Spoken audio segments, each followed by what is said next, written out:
सवाल। खुदावंद यीशु मसीह के यरूशलेम में शाहाना दाखिले की क्या अहमियत है? इस वीडियो के अंदर मैं बाइबली तालीमात की रोशनी में इस सवाल का जवाब दूंगा और इसके बाद कुछ मददगार तलीमी वसाइल को जानने में आपकी मदद करूंगा। लिहाजा इस वीडियो को आखिर तक देखिए।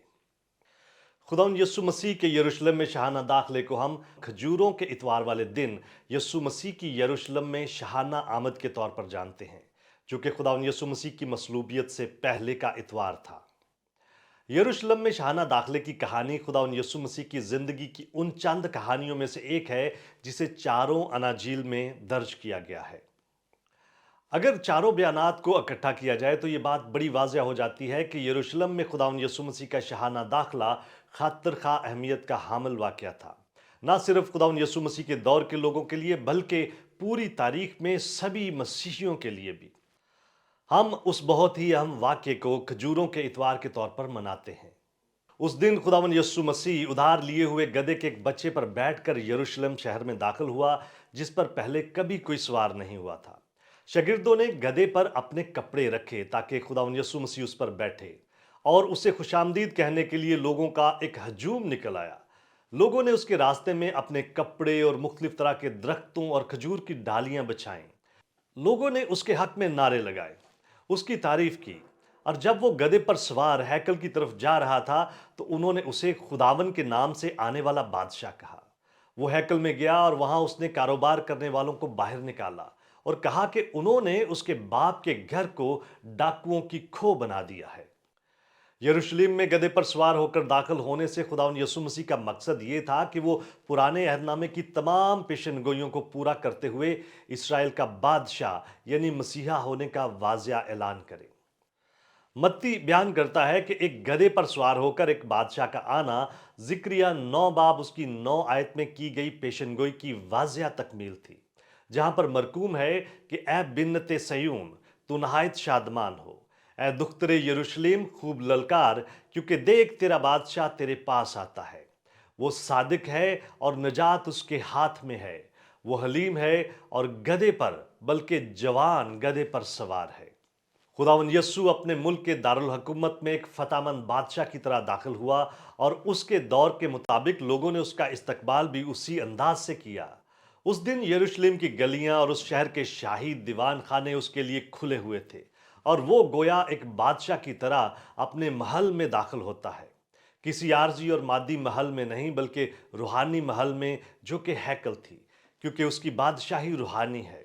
उसने लोगों की तरफ से प्रस्तिश और इज्जत व तकरीम को वसूल किया, क्योंकि वही वाहिद ज़ात है जो ये सब कुछ कबूल करने के काबिल है। अब वो अपने शागिर्दों को खामोश रहने के लिए नहीं कह रहा था, बल्कि उसने उन्हें खुलेआम अपनी तारीफ और प्रस्तिश करने की इजाज़त दी। खुदावंद यस्सु के रास्ते में अपने कपड़े बिछाना उस दौर में शाही खानदान को खराज अकीदत पेश करने का एक अंदाज था। यसु लोगों के सामने खुलेआम ये ऐलान कर रहा था कि वही उनका बादशाह और मसीह है, जिसका वो बहुत ज्यादा इंतजार कर रहे थे। बदकिस्मती से लोगों ने खुदावंद यसु मसीह की जो तारीफ की, उसकी वजह ये नहीं थी कि उन्होंने उसे गुनाहों से निजात बख्शने वाले निजात दहिंदा के तौर पर कबूल कर लिया था। उन्होंने उसका इस्तकबाल इसलिए किया क्योंकि उनके दिल में एक ऐसे मसीहा की ख्वाहिश थी जो उस मुसीबत के दौर में रोम के खिलाफ बगावत करने में उनकी क़यादत करे। बहुत सारे ऐसे लोग थे जो अगरचे खुदावंद यस्सु मसीह पर अपने निजात दहिंदा के तौर पर ईमान नहीं रखते थे, लेकिन इसके बावजूद उन्हें उम्मीद थी कि शायद वो उनके लिए वक्ती तौर पर निजात दहिंदा साबित हो सकता था। यही वो लोग थे जिन्होंने होशाना के बहुत सारे नारे लगाकर इस बात का ऐलान किया था कि वो उनका बादशाह है, और इस बात को तस्लीम किया था कि वो दाऊद की नस्ल से है और खुदा के नाम से आता है। लेकिन जब खुदावंद यीशु मसीह उनकी दुनियावी तवक्कुआत पर पूरा ना उतरा, जब उसने रोम की तरफ से इसराइल पर कब्जे के खिलाफ बगावत में उनकी क्यादत करने से इनकार कर दिया, तो वही हजूम बहुत जल्द उसके खिलाफ हो गया। फिर चंद ही दिनों के बाद उनके होशाना के नारे इसे सलीब दे के नारों में तब्दील होने वाले थे। वो सब लोग जो एक हीरो के तौर पर उसकी तारीफ में नारे लगा रहे थे, बहुत जल्द ही उसे मुस्तरद करके छोड़ देने वाले थे। यरूशलेम के अंदर खुदावंद यीशु मसीह के शहाना दाखिले में एक वाज़िया तकाबल भी पाया जाता है। इस तकाबल में ईमानदारों के लिए खास इतलाक भी मौजूद है। یہ ایک ایسے بادشاہ کی کہانی ہے جو شاندار شاہی پوشاک پہن کر بہت زیادہ جوش و خروش میں شور و گل کرتے ہوئے ہجوم کے ساتھ نہیں بلکہ بڑی حلیمی کے ساتھ ایک گدھے پر ڈالے گئے غریب غربا کے کپڑوں پر بیٹھ کر شہر میں داخل ہوا تھا۔ یسوع مسیح زمینی بادشاہ کے طور پر اپنی طاقت کے بل بوتے پر کسی چیز کو فتح کرنے نہیں بلکہ اپنی محبت، رحم اور فضل کے ساتھ اپنے لوگوں کے لیے قربان ہونے کے لیے آیا تھا۔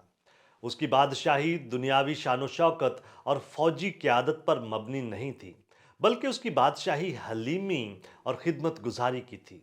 اس نے اپنے زور بازو سے اقوام کو فتح نہیں کیا بلکہ اس نے لوگوں کے دلوں اور ذہنوں کو فتح کیا ہے۔ اس کا پیغام عارضی امن و سلامتی کا نہیں بلکہ خدا کے ساتھ ہمیشہ کے لیے صلح کا ہے۔ اگر خداوند یسوع مسیح نے آپ کے دل کے اندر شاہانہ داخلہ کیا ہے تو وہ سلامتی اور محبت کے ساتھ وہاں پر سلطنت کرتا ہے۔ اس کے پیروکار ہونے کے ناطے ہم بھی انہی خوبیوں کا مظاہرہ کرتے ہیں اور دنیا ایک سچے اور زندہ بادشاہ کو بڑے شاہانہ انداز سے ہماری زندگیوں میں بادشاہی کرتے ہوئے دیکھ سکتی ہے۔ کیا آپ اور بہت کچھ جاننا چاہتے ہیں؟ ہمارے چینل کو سبسکرائب کیجئے تاکہ آپ ہماری دیگر ویڈیوز کو مس نہ کر دیں۔